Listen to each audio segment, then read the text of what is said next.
માને જુઓ, તે દરેક પરિસ્થિતિમાં કશું ગાતી રહે છે. હું એમને ખૂબ જ પ્રેમ કરું છું. અંતરા, તે બે અલગ અલગ પ્રકારના રિબન બાંધી રાખ્યા છે.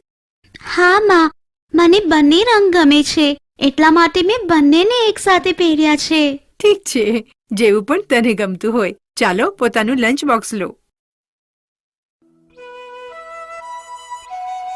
કોઈ મારી સાથે વાત નથી કરતું. કદાચ હું તેઓના સમૂહનો ભાગ બનવાને લાયક નથી.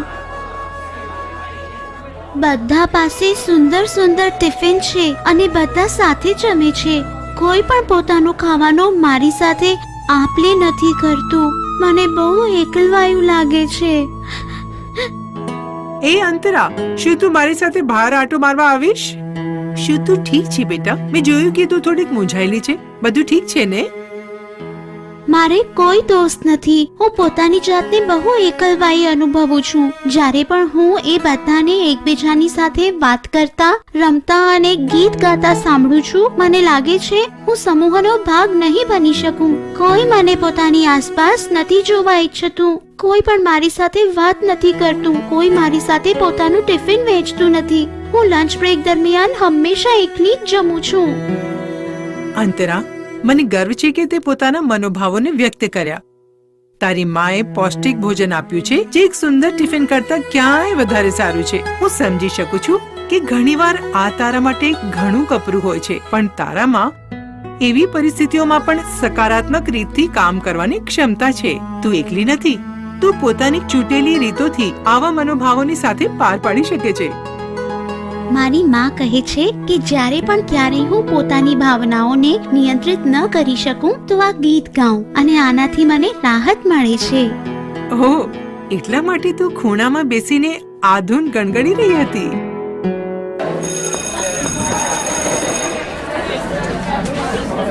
ગુડ મોર્નિંગ વિદ્યાર્થીઓ, કૃપા કરી ધ્યાન આપો.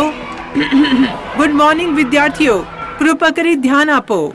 આપણું વિદ્યાલય એક આંતર વિદ્યાલય ગાયન પ્રતિસ્પર્ધા આયોજિત કરાવી રહેલ છે. જો તમે આમાં ભાગ લેવા ઈચ્છો છો તો અહીં આવો અને વર્ગ સમક્ષ અમુક પંક્તિઓ ગાઓ. ઠીક છે, શરૂ કરીએ.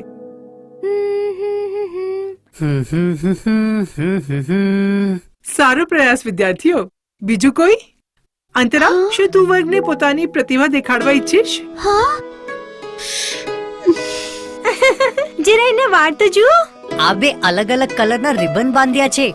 કેટલી બેવકૂફ છે. મેડમ કેટલી સારી છે અને મારી મદદ કરે છે. માએ મને પ્રેરણા આપી, જેના કારણે આજે હું સારું ગાઈ શકું છું. હું પોતાની પ્રતિભા દેખાડી શકું છું. One day I'll fly high beyond the time.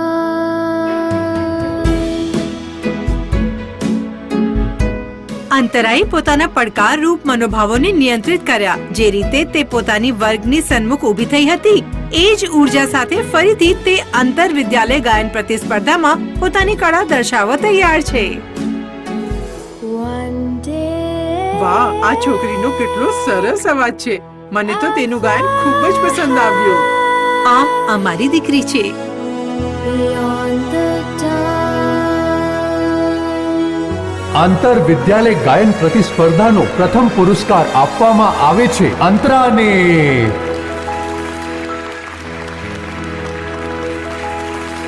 મનોભાવોને સમજવા અને નિયંત્રિત કરવાનું ખૂબ જ જરૂરી છે. આપણે જોવા, સાંભળવા, સૂંઘવા, સ્પર્શ કરવા અને વિચારવાની ક્ષમતાઓની જેમ અનુભવ કરવાની ક્ષમતા પણ આત્મ જાગૃતતા માટે એટલી જ મહત્વપૂર્ણ છે. મનોભાવોને વ્યક્ત કરવાની ક્ષમતા કિશોરાવસ્થામાં ખૂબ જ મહત્વ રાખે છે, જે વયમાં કિશોર ભાવનાત્મક દબાણનો સામનો કરે છે.